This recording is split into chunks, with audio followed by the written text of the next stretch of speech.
আলেমদের সাথে থাকবেন তো ইনশাআল্লাহ? থাকবেন তো ইনশাআল্লাহ? আবারও যদি কোনো বিশ্বপরা শক্তি, কোন হিন্দুত্ববাদী শক্তি, দেশীয় আন্তর্জাতিক শক্তি মুফতি আমির হামজা কিংবা মুফতি হারুন ইসহার কিংবা রফিকুল ইসলাম মাদারীদেরকে গ্রেফতার করবার পায়তারা করে চেষ্টা করে এদের সমস্ত প্রতিহত করার জন্য, এদের সমস্ত বাধা বিপত্তিকে প্রতিহত করবার জন্য তৈরি আছেন তো? এদের বাপ বাবা জবাব দেওয়ার জন্য তৈরি আছেন তো? নারায়ে তাকবীর, নারায়ে তাকবীর। ইসলামের শত্রুরা উলামার শত্রুরা নারায়ে তাকবীর। মনে রাখবেন, আমি জানি ফরিদপুর ছিল এক সময় মুফতি আমিন ইসা রহমাতুল্লাহ আলাইহির ঘাঁটি। এই ফরিদপুর এটা মুফতি আমিন রহমাতুল্লাহ আলাইহি থেকে নিয়ে এখনো পর্যন্ত উলামায়ে হক্কানির ঘাঁটি। আমি আপনাদের সামনে একটা আয়াতে কারিমা তিলাওয়াত করেছি। ব্যবসায়ী আছেন এখানে কেউ? এই পুরস্কারটা দেন তো। আমি খুতবা পরে আলোচনায় যাব, এটারও কোনো ইয়া হয়নি। রাবেয়া খাতুন মহিলা মাদ্রাসা এতিমখানার উদ্যোগে আয়োজিত আজকের এই বার্ষিক ওয়াজ মাহফিলের সম্মানিত সভাপতি, সম্মানিত প্রধান অতিথি, প্রিয় বড় ভাই মুফতি শেখ হারুন ইসহার হাফিজাহুল্লাহ, প্রধান বক্তা, প্রিয় বড় ভাই সদ্য কারামুক্ত আলেমে দ্বীন মুফতি আমির হামজা হাফিজাহুল্লাহ সহ আরো অন্যান্য উলামায়ে কেরাম, মুরব্বিয়ানে আযম, প্রিয় যুবক ভাইরা, স্নেহের ছোট ভাইরা, আল্লাহ পাকের দরবারে অসংখ্য অগণিত শুকরিয়া যে আল্লাহ রব্বুল আলামিন আপনাকে আমাকে এই সুন্দর পরিবেশে উলামায়ে কেরামের মুখ থেকে কোরআন সুন্নাহর কথা বলবার এবং শুনবার তৌফিক দান করেছেন। সেজন্য কালিমাতুশ শুকর আদায় করে স্বতঃস্ফূর্ত আওয়াজ করে একবার বলি আলহামদুলিল্লাহ। কেউ কষ্ট পেয়েছেন? কষ্ট নিয়েন না, আমি অসুস্থ মানুষ, এই জন্য এত চিল্লা চিল্লি নিতে পারতেছিলাম না। আপনারা জায়গা সংকীর্ণ, এত এত আলেম দাওয়াত দিছেন, সব বড় বড় মুখ, আমি ছোট মানুষ। তো মুফতি আমির হামজা ভাই, শেখ হারুন ইসহার, ওনারা যেখানে আসবে মানুষ তো হবেই। তো আপনাদের আরো বড় জায়গার দরকার ছিল। এখন ছোট্ট জায়গায় সব ভাঙ্গে দিতেছেন বাঙার মানুষ, এটা হইল? তো এই জন্য এখন একটু চুপ থাকা লাগবে, ধৈর্য ধরতে হবে, অন্যদেরকে সুযোগ করে দেওয়া লাগবে। আমি সব দিকে তাকাবো, সব দিকে তাকাবো, আপনাদের টেনশন করার দরকার নাই। আমি একদিকে তাকায় আওয়াজ করি না, আমি এদিকেও তাকাবো, এদিকেও তাকাবো। অতএব আমি এখানে স্টেজে আসার সাথে সাথে আমার এই ছোট ভাই এই যে কি বুঝলো আল্লাহ জানে, কানাকানি এসে বলতেছে, হুজুর কারাগারের সঙ্গীতটা একটু শোনাই। সে তার যে কি ভালো লাগছে আল্লাহ জানে। এই আস্তে আস্তে শুনে পরে আমি ওরা বুঝাইলাম যে আমি খুব অসুস্থ, আমি টান দিতে পারি না। আমি এই যে কিছুক্ষণ কথা বলতেছি হঠাৎ মাথা ঘুরাই, মাথার রক গুলো একবারে ইয়া করতে থাকে। এই জন্য আমি তোমার রিকোয়েস্ট রাখতে পারলাম না, তুমি মনে কিছু নিও না। ইনশাল্লাহ অন্য সময় আসলে সুস্থ থাকলে শোনাবো। হ্যাঁ, আর আরেকটা বিষয় হলো আপনাদের বলি, শেখ হারুন ইসহার হাফিজাহুল্লাহ আসতেছেন। মুফতি আমির হামজা ভাই অলরেডি রুমে আছেন, ভাইয়ের সাথে আমার দেখা হয়েছে। অতএব ভাইরা ওয়াজ শোনাবে। আমি আপনাদের সামনে একটা ব্যবসার কথা বলবো। ব্যবসায়ী আছেন এখানে কেউ? ব্যবসা বুঝেন? আচ্ছা, যদি কোনো ব্যক্তি তার কথা ঠিক রাখে, সব সময় তার কথার মধ্যে মিল থাকে, যখন যা বলে তাই করে, এমন একজনের সাথে ব্যবসা করতে মজা আছে না? আছে না? তো আমি আজকে একটা ব্যবসার কথা বলবো, যে ব্যবসাটা হবে বান্দার সাথে আল্লাহ, যে ব্যবসাটা হবে বান্দার সাথে। ইন্নাল্লাহা আশতারা মিনাল মুমিনিনা আনফুসাহুম ওয়া আমওয়ালাহুম বিআন্না লাহুমুল জান্নাহ يقاتلون في سبيل الله ويقتلون ويقتلون আল্লাহর সাথে বান্দার ব্যবসা, এটা এমন এক ব্যবসা আল্লাহ রাব্বুল আলামিন ক্রয় করেন। ক্রেতা আল্লাহ পাক কি? ক্রেতা। আমি আপনি বিক্রেতা। ক্রেতা কে? বিক্রেতা কারা? মুমিন। ইন্নাল্লাহ ইশতারা মিনাল মুমিনিনা আনফুসাহুম ওয়া আমওয়ালাহুম বিআন্না লাহুমুল জান্নাহ। আল্লাহ পাক বলেন, নিশ্চয় ইশতারা মিনাল মুমিনিনা আনফুসাহুম ওয়া আমওয়ালাহুম, আল্লাহ পাক মুমিনের জানমাল ক্রয় করে নিয়েছেন। সুবহানাল্লাহ। মুমিনের জানমাল কে ক্রয় করেছেন? মানিল্লাযী ইশতারা, কে ক্রেতা? কে? বিক্রেতা আমরা। কি কিনবেন? আমওয়ালাহুম ওয়া ইন্নাল্লাহা ইশতারা মিনাল মুমিনিনা আনফুসাহুম ওয়া আমওয়ালাহুম, আপনার আমার জানমাল কিনবেন কি? বিনিময়ে আমরা কি পাবো? সুবহানাল্লাহ। এত জানে দি বিআন্না লাহুমুল জান্নাহ, বিনিময়ে কি পাবো? ক্রেতা আল্লাহ, বিক্রেতা আমরা। কিনবেন কি? জানমাল। বিনিময়ে পাবো কি? কি দিবেন আমাদেরকে? সুবহানাল্লাহ। আচ্ছা বলেন, এর চাইতে উত্তম ব্যবসা কিছু হইতে পারে?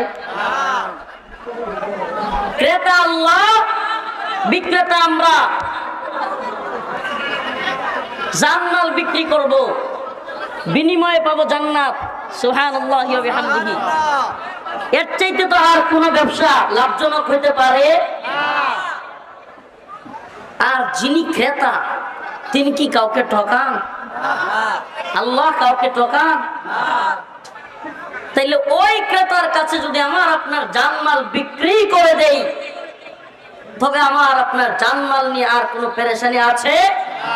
চিন্তা আছে?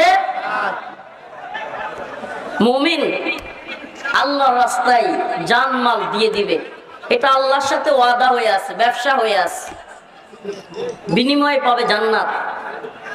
তবে আল্লাহ তাআলা তার জানমাল, আমার আপনার জানমাল কোন পথে দিতে হবে সেটাও বলে দিয়েছেন।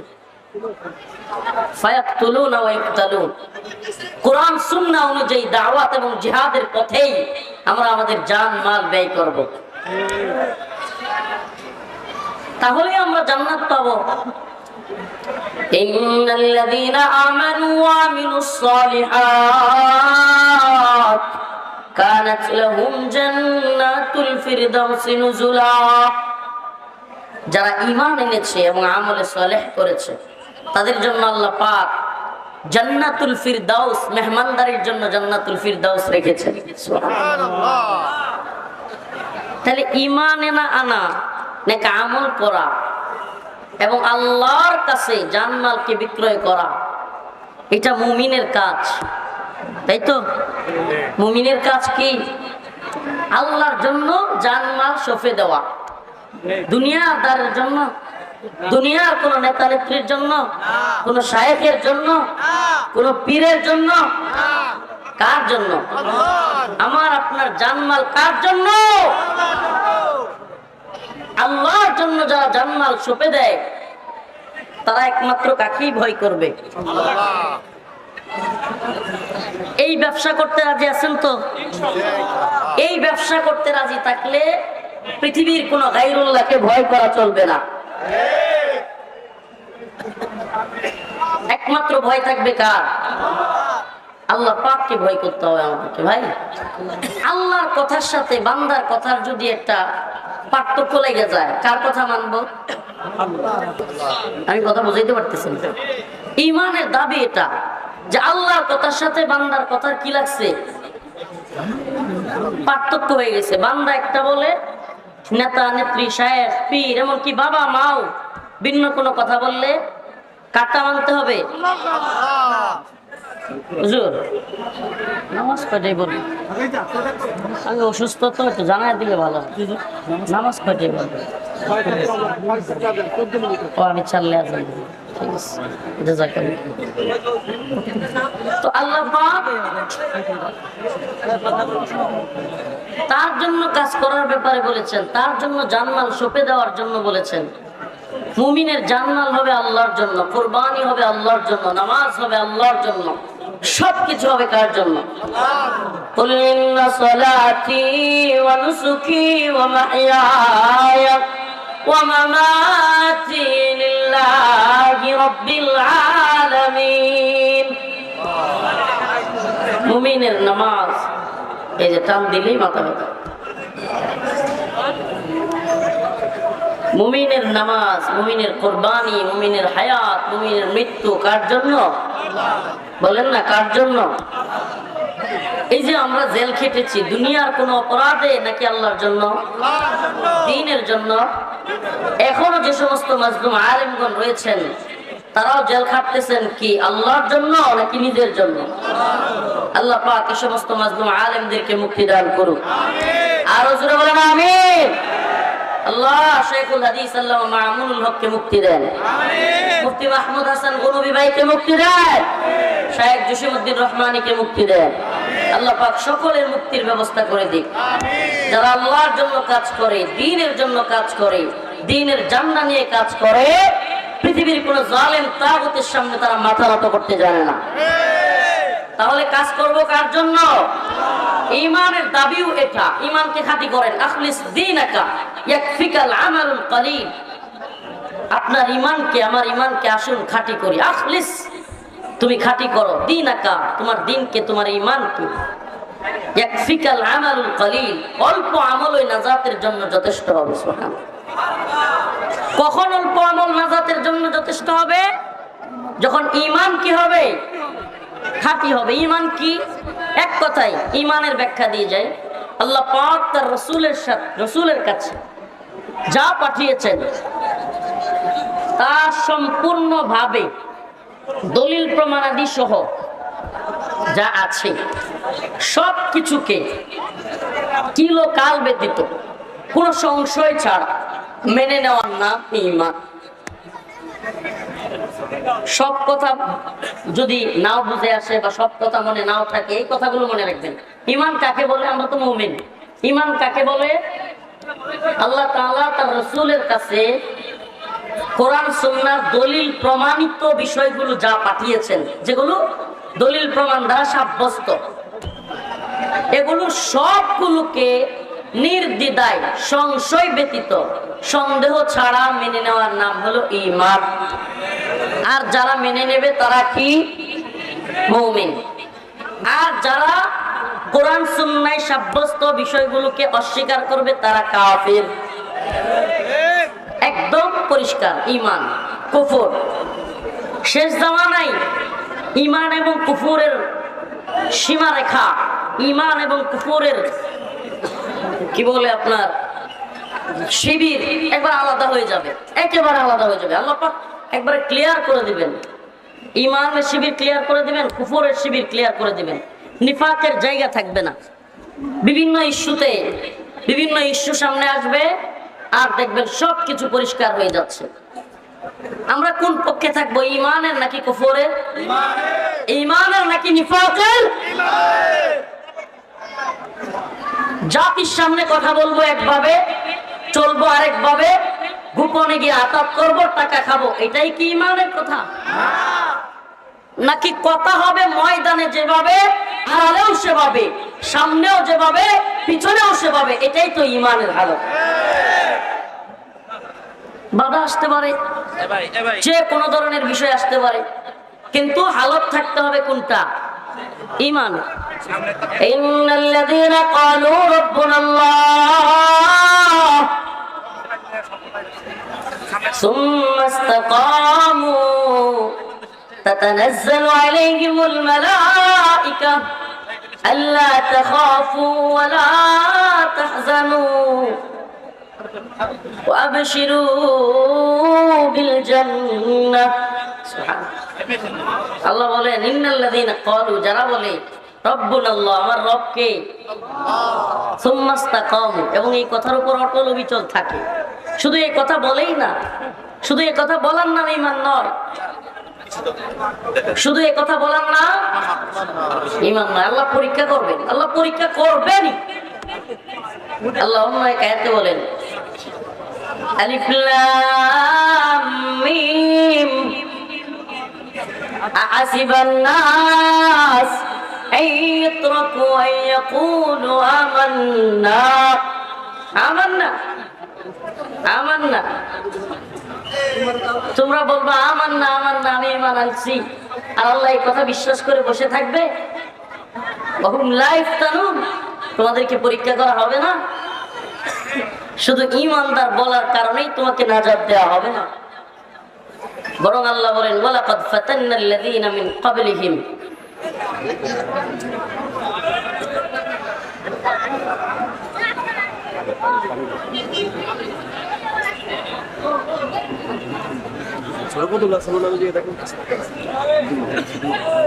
ওয়ালাকাদ ফাতান্নাল্লাযীনা মিন ক্বাবলিহিম ফালায়া'লামান্নাল্লাহ। আল্লাহ বলেন আমি তোমাদের পূর্ববর্তীদেরকে পরীক্ষা করছি। নবীদের পরীক্ষা হয়েছে না হয় নাই? সাহাবীদের পরীক্ষা হয়েছে না হয় নাই? কথা কন না। ওলিদের বুজুর্গদের পরীক্ষা হয়েছে কি হয় নাই? জামানার যারা হক কথা বলে, সত্য কথা বলে, আল্লাহর পথে কথা বলে, তাদেরও পরীক্ষা হচ্ছে না হয় না? কথা বলে না। এই জামানায় কোন ব্যক্তি নির্দ্বিধায় দ্বীনের প্রকৃত কথা বলতে পারবে না। পুরো পৃথিবীতে মুসলিম উম্মার বর্তমান যে হালত, জালেম তাগুতদের যে হালত, আমি চ্যালেঞ্জ করে বলতে পারি, লিখে রাখেন, নির্দ্বিধায় যে শায়েখ, যে পীর, যে বক্তা, যে আলেম বলবে যে সে নির্দ্বিধায় কথা বলতেছে, হাদিয়াও পাচ্ছে, তুহফাও পাচ্ছে, তার কোনো সমস্যা হচ্ছে না, আমি বলবো তার দ্বীনের মৌলিক কথা হচ্ছে না। বলবেন হুজুর এটা কেন বললেন? আমি এটা এজন্য বলবো যে আপনি দেখবেন যে পুরো পৃথিবীতে মুসলিম উম্মার উপর নির্যাতন হচ্ছে কি হচ্ছে না? আমার দেশেও খুদ কোরআন সুন্নাহ বিরোধী নীতিমালা আইন হচ্ছে কি হচ্ছে না? এটা শুধু দেখেন, কেউ এই সরকারের বিরুদ্ধে নিয়ে যাওয়ার চেষ্টা করবেন না। এই সরকার আর ওই সরকারের বিষয় না, আমরা কোরআন সুন্নাহর কথা বলবার চেষ্টা করি। আপনি আমাকে বলেন আল্লাহ পাক সুদ হারাম করেছেন না হালাল? তো বাংলাদেশে সুদ হালাল না হারাম? হালাল। আপনি বলেন আল্লাহ মদকে হারাম করেছেন নাকি হালাল? তো আমার দেশে হালাল না হারাম? হালাল, বৈধ। আপনি বলেন পতিতালয়, নর্তকী, জিনা, ব্যভিচার, এগুলো আল্লাহ হারাম করেছেন না হালাল? হারাম করেছেন না করেন নাই? প্রত্যেকটার ব্যাপারে আল্লাহ পাক আয়াত নাযিল করেছেন, আহাল্লাল্লাহুল বাই' ওয়া হাররামার রিবা। আমি ক্রয় বিক্রয়কে হালাল করেছি, সুদকে হারাম করেছি। এখন সুদের ব্যাংক আছে না নাই? আল্লাহ পাক বলেছেন ইন্নামাল খামর ওয়াল মাইসির ওয়াল আনসাব রিজসুম মিন আমালিশ শাইতান। মদ, জুয়া এগুলো শয়তানের কাজ, এগুলো করা নিষেধ। বলেন মদ, জুয়া এগুলো আছে না নাই? আল্লাহ পাক বলেছেন আয-যানিয়াতু ওয়াজ-যানি ফাজলিদু কুল্লা ওয়াহিদিন মিনহুমা মিআতা জালদা। আল্লাহ বলেন যে বেবিচারী মহিলা, বেবিচারী পুরুষ জিনা করবে তার মিয়াতা জালদা 100 বেত্রাঘাত করা হবে। বলেন বেত্রাঘাত করা হয় নাকি উল্টো লাইসেন্স দেওয়া আছে? তাহলে আমাকে বলেন আল্লাহর বিরুদ্ধে সব আইন করতেছে কি করতেছে না? আল্লাহর বিরুদ্ধে কাজ হচ্ছে কি হচ্ছে না? আমাকে বলেন একজন সাহাবী যদি আল্লাহর নবীর এই জামানায় বেঁচে থাকতো, কোন মদের বার থাকতে পারতো? সত্যি বলবেন, কোন সাহাবী বেঁচে থাকলে সুদের লাইসেন্স ওয়ালা একটা ব্যাংক থাকতে পারতো? আরে আপনাদেরকে একটা কারগুজারি শোনাই। হযরত আবু বকর, যে আবু বকর রাদিয়াল্লাহু আনহুর ব্যাপারে আমরা সব খতিব যারা আছে জুমার নামাজের মধ্যে পড়ি, আরহাম উম্মতি বিউম্মতি আবু বকর। এই এত রহমওয়ালা, দিলওয়ালা, এত নরম সাহাবী, তিনিও আল্লাহর নবীজি ওফাত করলেন। আল্লাহর নবীর ওফাতের পরে কিছু লোক যাকাত দিতে অস্বীকার করলো। হযরত ওমর, ওয়াশাদ্দুহুম ফি আমরিল্লাহি ওমর, যাকে আমরা বলি সত্য আসিদ্ধা, সেই ওমর ইবনুল খাত্তাব রাদিয়াল্লাহু আনহু হযরত আবু বকরকে বুঝাইতে লাগলেন, আমিরুল মুমিনিন, এখন তো ইবতিদা চলতেছে, রাসূল সাল্লাল্লাহু আলাইহি সাল্লাম চলে গিয়েছে, সব দিকে মানুষ মুরতাদ হয়ে যাচ্ছে। এই সময়ে যাকাত যারা দিচ্ছে না তাদের বিরুদ্ধে কিছু করা যাবে না। হযরতে ওমর এটা বুঝাচ্ছেন, হযরতে আবু বকর গর্জে উঠলেন। রুহামা যে সাহাবী নরম দিলওয়ালা, সেই সাহাবী গর্জে উঠে বললেন, ওমর, আবু বকর জিন্দা থাকবে, আবু বকরের গায়ে এক ফোঁটা রক্ত থাকবে। আর যাকাত অস্বীকার করা তো দূরের কথা, আল্লাহর নবীর সময়ে যারা যাকাত দিত, একটা উটের রসুল যদি কম দেয়, আমি আবু বকর তাদের বিরুদ্ধে যুদ্ধ ঘোষণা করলাম। আমাকে বলেন, এত নরম সাহাবী একটা বিধানকে একটু অস্বীকার করতেছে, তাই গর্জে উঠছে। আপনার আমার অবস্থা কি? আচ্ছা বলেন তো, কালকে থেকে যদি বলা হয় ফজরের নামাজ 6টা থেকে 10টায় নেওয়া হবে, মানবেন নি কেউ? হ্যাঁ, এটা মানবেন না কেন? নামাজ পড়া ইবাদত, আল্লাহর বিধান। হ্যাঁ, আর গুলো আচ্ছা, নামাজ পড়া আল্লাহর বিধান, ফজরের পরে কিছু সময় আছে, ওই সময় নামাজ পড়েন? কথা কয় না। ঠিক সূর্য যখন মাথার উপরে আসে নামাজ পড়েন? যখন সূর্য অস্ত যায় তখন নামাজ পড়েন? তখন নামাজ পড়েন না কেন? নামাজ তো সওয়াবের কাজ। রমজান মাসে রোজা রাখেন তো, ঈদের দিন কেন রাখেন না? রোজা কি সওয়াবের কাজ না? আরেকটা বাড়ায় রাখলে সমস্যাটা কি? হ্যাঁ, তার মানে বোঝা গেল নামাজ পড়াই ইবাদত নয়, আল্লাহর হুকুমটাই ইবাদত। তার মানে বোঝা গেল রোজা রাখাই ইবাদত নয়, আল্লাহর বিধান মানাই ইবাদত। তাইলে আমরা নামাজ পড়ার সময় আল্লাহর কথা মানবো, রোজার সময় আল্লাহর ইবাদতের কথা মানবো, মদের সময় মানবো না, সুদের সময় মানবো না, পতিতালয়ের বেলায় মানবো না। তো মানি না তো। ব্যাংক আছে না নাই? টাকাও রাখি না? মদের লাইসেন্স আছে না নাই? মদ খেতে মানুষ যায় কি যায় না?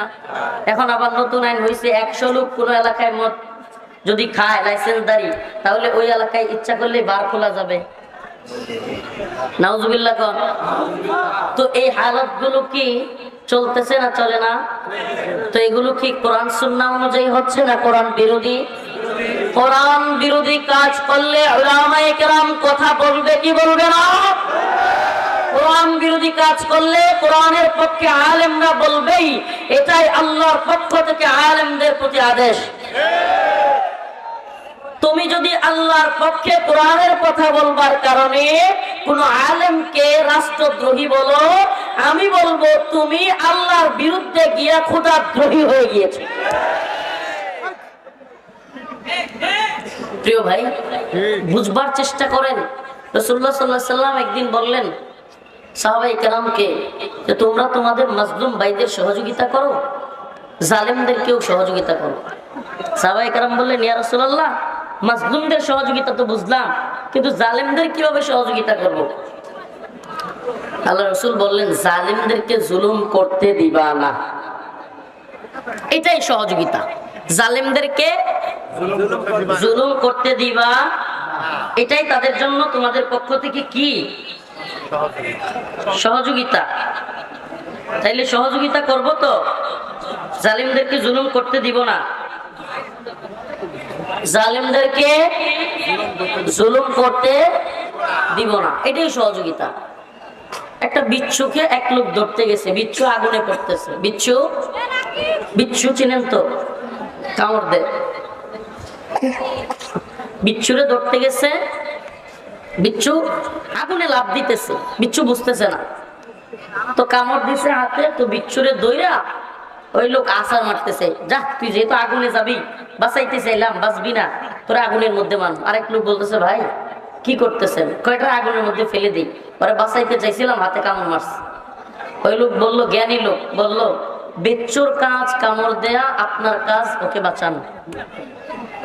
তো আমাদের কাজ জালেমদেরকেও জুলুম থেকে ফিরানো, ওদের কাজ জুলুম করা।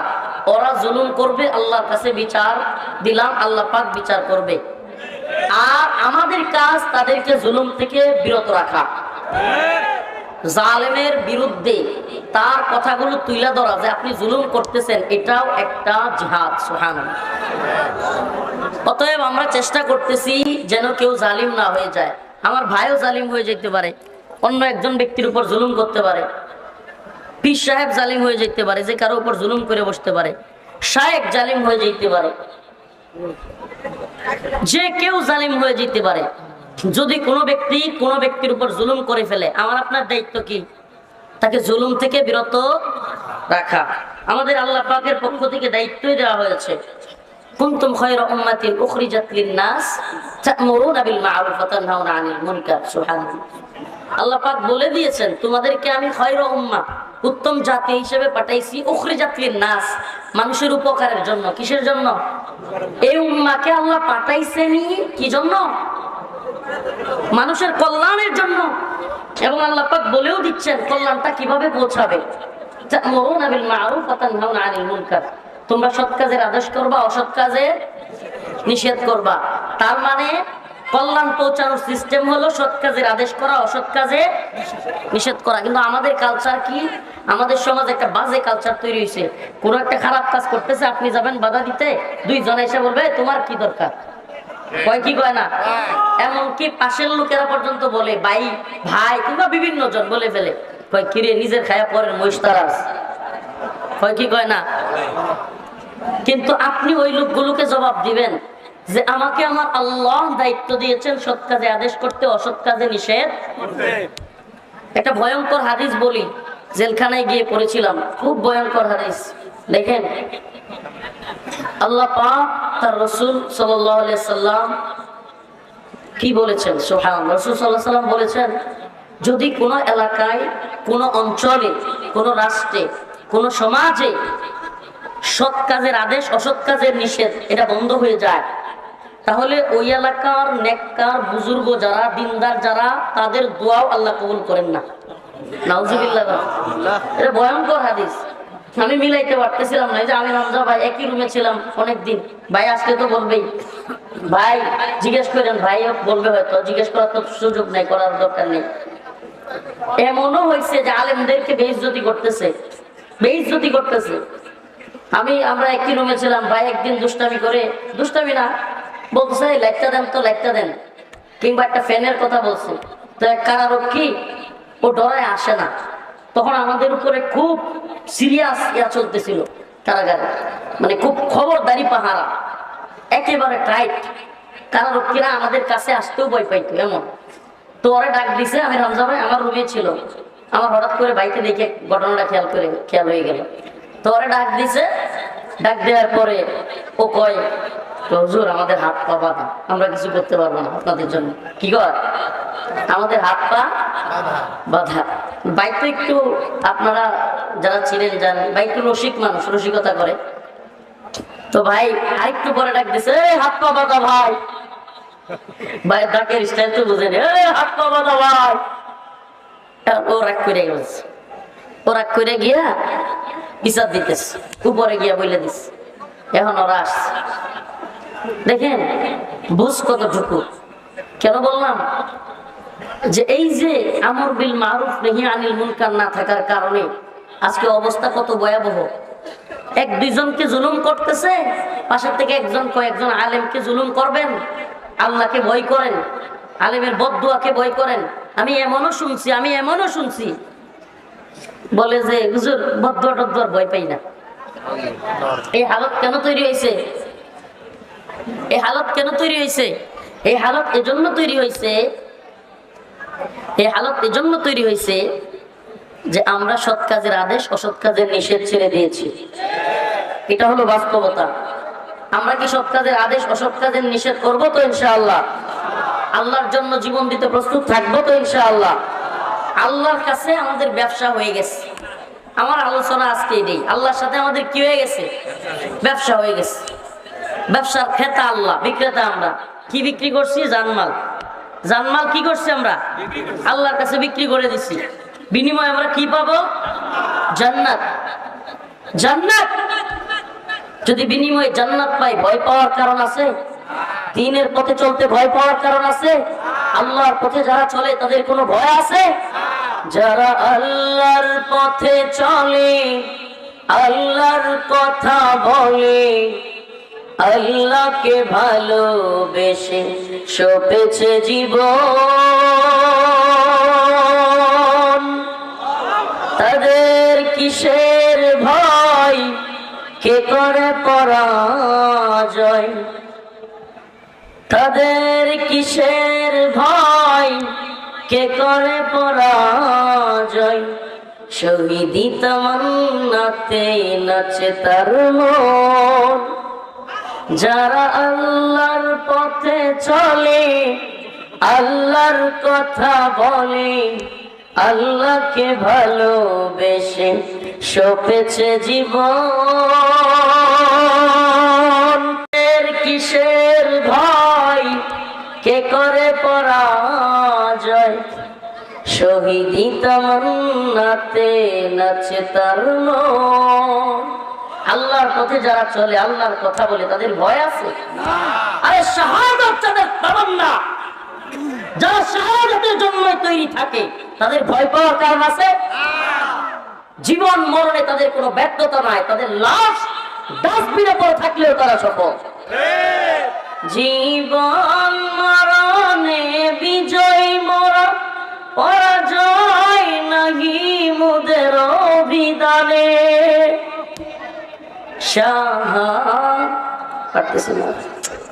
ঠিক আছে, দোয়া করবেন আমার জন্য। আমি কি জন্য জানি একটু জোরে টান দিলেই দুইজন হুজুর আমাকে বলছে, মুফতি আজহারুল ইসলাম সাহেব নাউসরফের হুজুর বলছে যে আপনাকে জাদুটোনা করা হচ্ছে। আল্লাহ জানে বাকিটা। হুজুর নিজে বলছে, মুফতি আজহার সাহেব এই লাইনের খুব মাহের দক্ষ লোক। হুজুরের বক্তব্য হলো যে রফিক সাহেব আপনাকে সেহের করা হচ্ছে কিংবা জিন্নাতের দিয়া সমস্যা করা হচ্ছে। আমার জন্য খাস করে দোয়া করবেন। শত্রুরা শুধুমাত্র সোজাসুজি চেষ্টা না, অনেকভাবেও চেষ্টা করতে পারে আলেমদের বিরুদ্ধে। আমি কয়েকজন নির্ভরযোগ্য ব্যক্তির কাছে শুনছি যে জায়নিস্ট ইহুদিবাদীরা এবং পত্তলিক মুশরিকরা এই উপমহাদেশের আলেমদের বিরুদ্ধে বিভিন্ন জাদুবিদ্যা নিয়েও চেষ্টা করতেছে, যাতে এই সমস্ত আলেমদেরকে থামায় দেওয়া যায়। এইভাবেও চেষ্টা করতেছে, ওদের কোনো চক্রান্ত থাইমা নাই। এজন্য বলি, আলেমদের সাথে থাকবেন তো ইনশাআল্লাহ? থাকবেন তো ইনশাআল্লাহ? আবারও যদি কোনো বিশ্বপরা শক্তি, কোন হিন্দুত্ববাদী শক্তি, দেশীয় আন্তর্জাতিক শক্তি মুফতি আমির হামজা কিংবা মুফতি হারুন ইসহার কিংবা রফিকুল ইসলাম মাদারীদেরকে গ্রেফতার করবার পায়তারা করে, চেষ্টা করে, এদের সমস্ত প্রতিহত করার জন্য, এদের সমস্ত বাধা বিপত্তিকে প্রতিহত করবার জন্য তৈরি আছেন তো? এদের কাপড় জবাব দেওয়ার জন্য তৈরি আছেন তো? নারায়ে তাকবীর, নারায়ে তাকবীর। ইসলামের শত্রুরা, উলামার শত্রুরা, নারায়ে তাকবীর। মনে রাখবেন, আমি জানি ফরিদপুর ছিল এক সময় মুফতি আমিন ইসাব রহমাতুল্লাহ আলাইহির ঘাঁটি। এই ফরিদপুর, এটা মুফতি আমিন রহমাতুল্লাহ আলাইহি থেকে নিয়ে এখনো পর্যন্ত উলামায়ে হক্কানির ঘাঁটি। আল্লাহ পাক এই ফরিদপুরবাসীকে দ্বীনের জন্য কবুল করুন। আর জোরে বলেন আমিন। ওয়া আখিরু দাওয়ানা আলহামদুলিল্লাহি রাব্বিল আলামিন। আসসালামু আলাইকুম। আলহামদুলিল্লাহ। এখন এশার নামাজের আজান হবে।